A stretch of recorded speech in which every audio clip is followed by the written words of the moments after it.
Bienvenidos a nuestro podcast La Biblia en un año, episodio 161. El tema de hoy, los problemas no tienen la última palabra. George Matheson nació en Glasgow y era el mayor de 8 hermanos. De niño tenía ceguera parcial y al cumplir los 20 años quedó completamente ciego. Cuando su prometida supo que se había quedado ciego y que los médicos no podían hacer nada, le dijo que no era capaz de pasarse toda la vida con un hombre ciego. George nunca se casó. Recibía ayuda en su ministerio de una hermana suya muy entregada, lo cual aprendió griego, latín y hebreo para ayudarlo en sus estudios.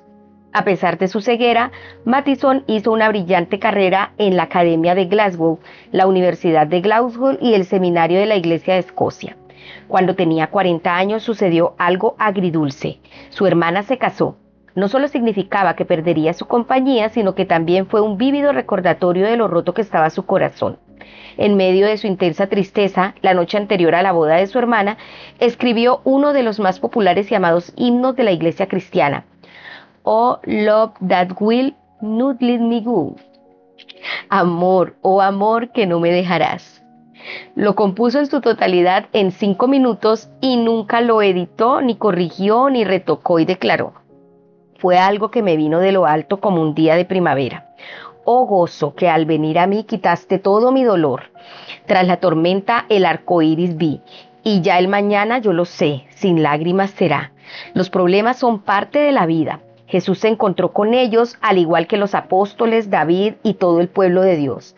Pero como expresa de una manera tan hermosa el himno de Matheson, los problemas no tienen la última palabra.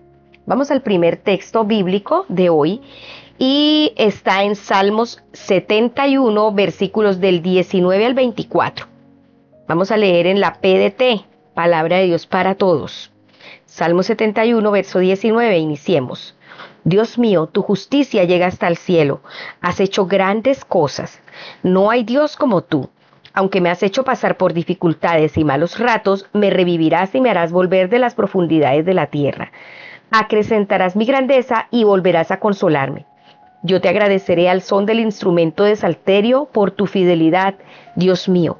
A ti, Santo de Israel, te alabaré tocando el arpa. Te alabarán mis labios y todo mi ser cantará a ti porque me salvaste. Mi boca hablará todo el tiempo de tu justicia, pues aquellos que querían destruirme quedaron derrotados y humillados. Amén. Primer punto. Vamos entonces a leer detenidamente este primer punto. Restaurado tras muchos problemas. Dios no promete un camino fácil y allanado. La vida puede ser extremadamente dura. El salmista ve muchas desgracias y aflicciones. Sus problemas, presiones y preocupaciones no eran ocasionales ni triviales, eran muy serios y numerosos. Te da un modelo de cómo responder en circunstancias así. Toma nota que esto es algo bien importante. ¿Cómo responder en circunstancias difíciles, de problemas, de presiones, de preocupaciones? Y lo primero es, sigue confiando. Es fácil confiar en Dios cuando las cosas van bien. El reto es seguir haciéndolo en medio de los problemas. No pares de creer en la bondad de Dios. Como dice el verso 19, tu justicia, oh Dios, alcanza los cielos más altos. Has hecho cosas tan maravillosas. ¿Quién se compara contigo, oh Dios? Lo segundo es, sigue esperando. Tus dificultades no durarán para siempre. En medio de ellas hay esperanza. Pero volverás a darme vida y me levantarás de las profundidades de la tierra. Me restaurarás incluso a mayor honor y me consolarás una vez más. Versos 20 y 21. Dios usará tus dificultades para bien y moldeará tu carácter mediante ellas. Como resultado, Él incrementará tu honra.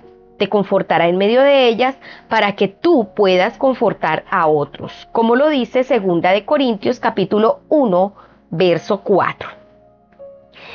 Y lo tercero es, sigue alabando. A pesar de las dificultades, sigue alabando a Dios. El salmista dijo, te alabaré con música de arpa porque eres fiel a tus promesas, oh mi Dios. Te cantaré alabanzas con lira, oh Santo de Israel. Gritaré de alegría y cantaré tus alabanzas porque tú me redimiste. Eso lo encontramos en Salmo 71 del 22 al 23. La presencia de Dios es la alabanza, o en la alabanza nos trae paz y consuelo, especialmente en los tiempos difíciles. Vamos a orar para que podamos siempre recordar estas cosas para poder responder en los momentos difíciles, seguir confiando, seguir esperando y seguir alabando. Amado Señor, quiero darte gracias, porque aunque los problemas me parezcan demasiados y me resulten amargos, tú prometes restaurar mi vida otra vez. Quiero, Señor, seguir confiando en tu poder, confiando en tu carácter, confiando en tu misericordia hacia mí. Quiero seguir esperando y mientras espero poder seguir alabándote. Te lo pido en el nombre de Jesús. Amén. Vamos ahora a Hechos. Abra su Biblia en el libro de los Hechos, capítulo 6. Vamos a leer desde el verso 1 y también el capítulo 7 hasta el 19. Dice así, recuerden que estamos en PDT. Hechos 6, 1. Se nombran 7 ayudantes. El número de seguidores de Jesús aumentaba más y más. Pero en esa época los seguidores judíos que hablaban griego se quejaban de los seguidores judíos que hablaban arameo. Decían que sus viudas no estaban recibiendo la ayuda diaria que les correspondía. Los 12 apóstoles llamaron a todo el grupo de seguidores y le dijeron: no es correcto que nosotros descuidemos la enseñanza de la palabra de Dios por estar administrando la ayuda diaria. Entonces, hermanos, elijan de entre ustedes a 7 hombres de toda su confianza. Ellos deben tener mucha sabiduría y estar llenos del Espíritu Santo. Nosotros les encargaremos ese trabajo. Así podremos dedicar nuestro tiempo a orar y a enseñar la palabra de Dios. A todo el grupo le gustó la idea.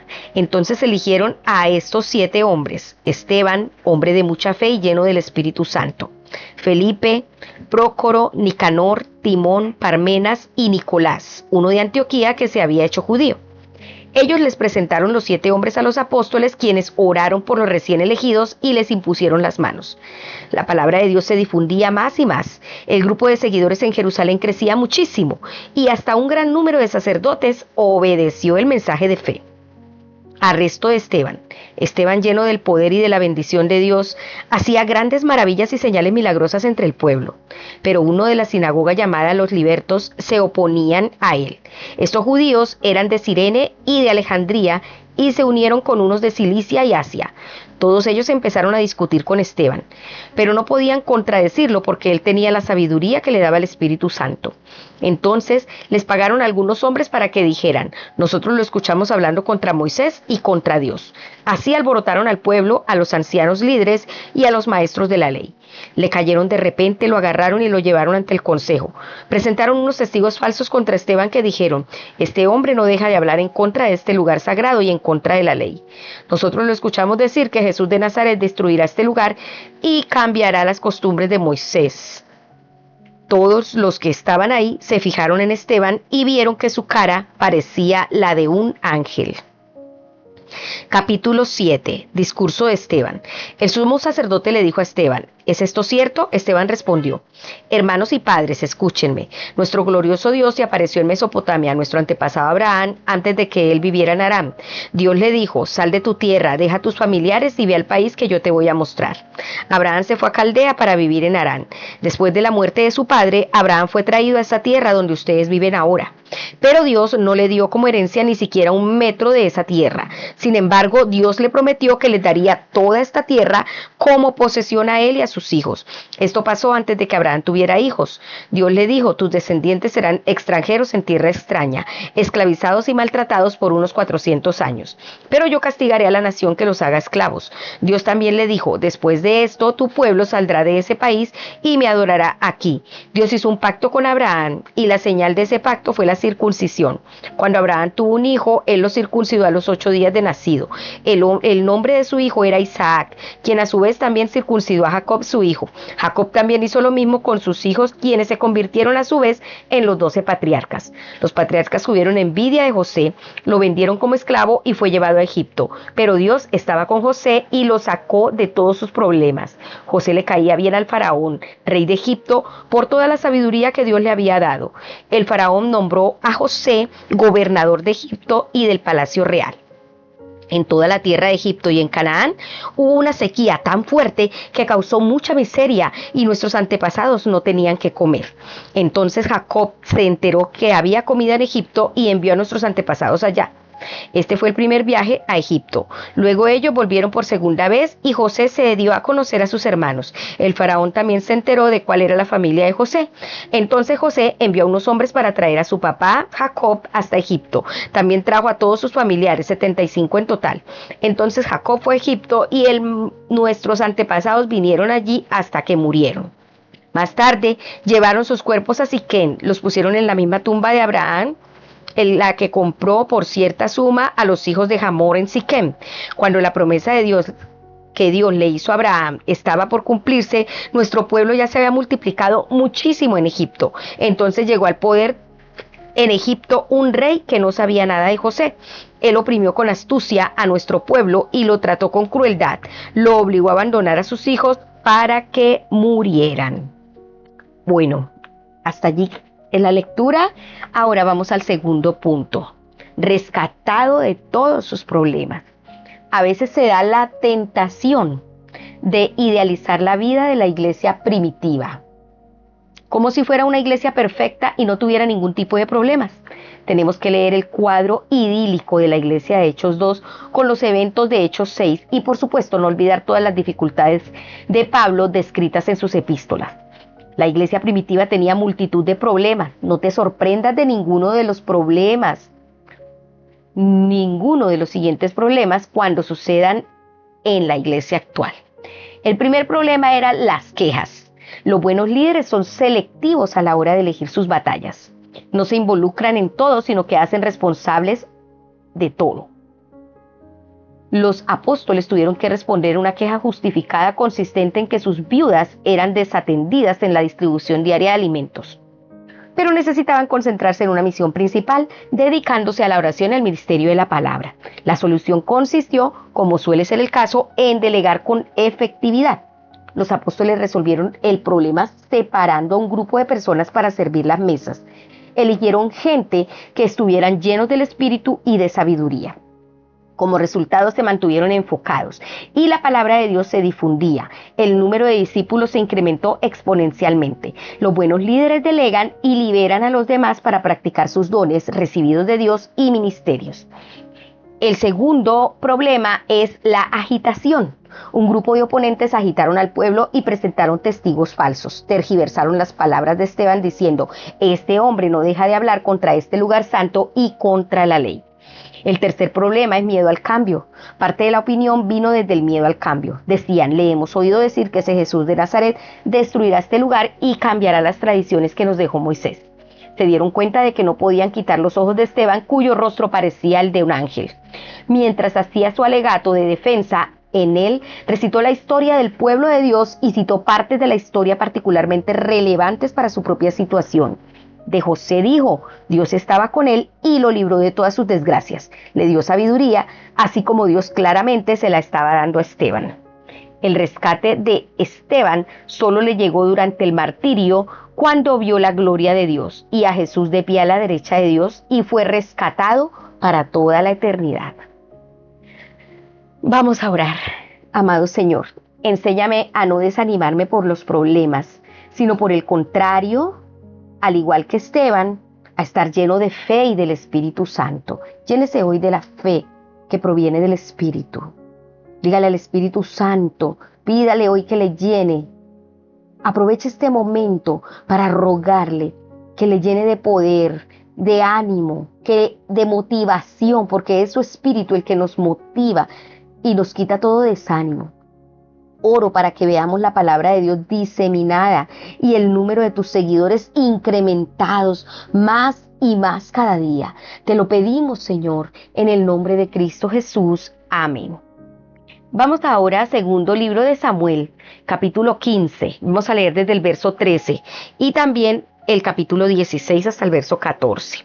Entonces ubíquese en segundo de Samuel 15, verso 13. Dice así: un mensajero le dio la noticia a David: el pueblo de Israel está siguiendo a Absalón. Entonces David les dijo a los oficiales que se habían quedado con él en Jerusalén: vámonos, huyamos de aquí. Absalón no dejará a nadie vivo. Démonos prisa, porque si nos alcanza nos matará a todos y destruirá Jerusalén. Los oficiales del rey le dijeron: como ordene su majestad. El rey David salió con toda la gente de su casa, solo dejó a 10 de sus esposas a cargo de la casa. El rey David se fue junto con toda su familia al llegar a la última casa. Todos los oficiales se pusieron al lado del rey, al igual que todos los mercenarios cretenses, filisteos y 600 hombres gititas que se le unieron en Gat. Entonces el rey le dijo a Itai de Gat: ¿por qué nos acompañas? Regresa y quédate con el nuevo rey Absalón. Tú eres extranjero, esta no es tu tierra, apenas viniste ayer. Como no sé a dónde voy, no te voy a obligar a ir conmigo. Toma a tus paisanos y regresa, que el Señor sea fiel y leal contigo. Pero Itai le contestó al rey: tan cierto como el Señor y su majestad viven, juro que me quedaré con su majestad para vida o para muerte. David le dijo a Itai: está bien, ven con nosotros. Así que Itai de Gat, todos sus hombres y sus familias cruzaron el arroyo de Cedrón junto con David. Todo el pueblo iba llorando amargamente. El rey David cruzó el arroyo de Cedrón y entonces todo el pueblo salió al desierto. Sadoc y los levitas que iban con él llevaban el cofre del pacto. Lo dejaron reposar un rato en el suelo para que Abiatar ofreciera sacrificios hasta que todo el pueblo saliera de Jerusalén. El rey dijo a Sadoc: devuelve el cofre de Dios a Jerusalén. Si el Señor quiere, Él permitirá que yo regrese y vea su templo. Pero si dice que no soy de su agrado, entonces Él hará conmigo lo que bien le parezca. También el rey le dijo a Sadoc: escúchame, regresa a la ciudad en paz. Lleva contigo a tu hijo Ahimás y a Jonatán, hijo de Abiatar. Te esperaré cerca del cruce del río que lleva al desierto hasta que sepa de ti. Así que Sadoc y Abiatar devolvieron el cofre del pacto a Jerusalén y se quedaron allí. David subió al monte de los olivos llorando con la cara cubierta y los pies descalzos. Todos los que estaban con David también se cubrieron la cabeza y acompañaron a David en su llanto. Alguien le contó a David que Ahitofel era uno de los que planeó la conspiración contra Absalón. Entonces David oró: te pido, Señor, que fracasen los planes de Ahitofel. David subió a la cima del monte donde solía adorar a Dios. Esperándolo allí estaba Usai el arquita, quien estaba con la ropa rasgada y con ceniza en la cabeza en señal de duelo. David le dijo a Usai: si vas conmigo será uno más a quien cuidar, pero si regresas a Jerusalén puedes hacer fracasar los planes de Ahitofel. Di a Absalón: su majestad, estoy para servirle, de la manera que le servía a su papá. Ahora les serviré a usted. El sacerdote Sadoc y Abiatar estarán contigo y deberás informarles todo lo que oigas en el palacio del rey. Ahimás, hijo de Sadoc, y Jonatán, hijo de Abiatar, estarán allí con ellos para que los envíes a informarme lo que oigas. Usai, que era amigo de David, llegó a la ciudad al mismo tiempo que Absalón. Capítulo 16. Un poco más allá de la cima del monte, David se encontró a Siba, el siervo de Mefiboset. Siba tenía 2 asnos que llevaban 200 panes, 100 racimos de uvas pasas, 100 higos y un odre de vino. El rey David le preguntó a Siba: ¿para qué es todo esto? Siba contestó: los asnos son para que los monte la familia del rey. El pan y los higos son para que alimente a los siervos, y el vino es para que lo beban los que empiecen a sentirse débiles en el desierto. Entonces el rey preguntó: ¿y dónde está Mefiboset? Siba contestó: en Jerusalén. Cree que hoy es el día en que los israelitas le devolverán el reino de su abuelo. Entonces el rey le dijo: muy bien, en este momento te entrego todo lo que le perteneció a Mefiboset. Siba dijo: me postro a los pies de su majestad y espero siempre contar con su favor. Simí maldice a David. Cuando el rey David llegó a Bahurín, un hombre de la familia de Saúl llamado Simí, hijo de Gerá, salía de allí maldiciendo a David una y otra vez. Simí empezó a tirarles piedras a David y a sus oficiales, pero la gente y los soldados rodearon a David completamente. Simí seguía maldiciendo a David diciendo: largo de aquí, asesino, bueno para nada. El Señor te ha castigado por todos los que mataste de la familia de Saúl. Destronaste a Saúl y ahora a ti te pasa lo mismo. El Señor le ha dado el reino a tu hijo Absalón porque tú eres un asesino. Abisai, hijo de Sarbia, le dijo al rey: ¿cómo se atreve este perro muerto a maldecir a su majestad? Déjeme ir y cortarle la cabeza. Pero el rey le contestó: hijo de Sarbia, ¿es que no tienen nada que hacer? ¿Qué pasa si Simí me maldice por orden del Señor? ¿Quién le va a decir que no lo haga? David también le dijo a Abisai y a todos sus siervos: Si mi mismo hijo está tratando de matarme, ¿qué puedo esperar de este hombre de la tribu de Benjamín? Déjenlo que me maldiga. El Señor se lo ha ordenado. Tal vez el Señor vea las cosas malas que están sucediendo y el Señor me dé algo bueno por cada maldición de Simí. Así que David y sus hombres siguieron por el camino mientras Simí los seguía caminando al otro lado del camino. Él continuaba maldiciendo a David, tirándole piedras y polvo. El rey y su gente llegaron al río Jordán cansados, así que descansaron allí y se refrescaron. Ay Dios, tercer punto, refresco en medio de los problemas. El propio hijo de David, Absalón, se volvió contra él. Y le cuentan a David que todos los israelitas se han puesto de parte de Absalón. Tuvieron que ser unas noticias devastadoras para él. David, un gran hombre de Dios, un rey para el pueblo de Dios y un arquetipo de Cristo, de hecho un antepasado suyo, afrontó muchos problemas de su vida. Si te toca afrontar problemas de este tipo en tu vida, que no te sorprendan o te hagan pensar que debes haber hecho algo mal. A veces los problemas llegan simplemente porque estás haciendo algo bien. Algo que vemos en momentos así son lágrimas. Vemos lo afectado que estaba David, el cual subió al monte de los olivos llorando, con la cabeza cubierta y los pies descalzos. Todos estuvieron llorando también, de hecho todo el pueblo lloraba a gritos. Otra cosa que vemos es decepción. El hijo de David no solo estaba en su contra, sino que también Mefiboset le fue desleal, aun cuando David se había desviado de su camino para ayudarlo. Se queda en Jerusalén porque piensa que ahora la nación de Israel le va a devolver el reino de su abuelo. La deslealtad es siempre muy decepcionante. Sí, señor. Otra cosa es la crítica. Simí profería insultos tirando piedras y maldiciendo a David. Sin embargo, David no busca venganza, sino que elige dejar el asunto en manos de Dios.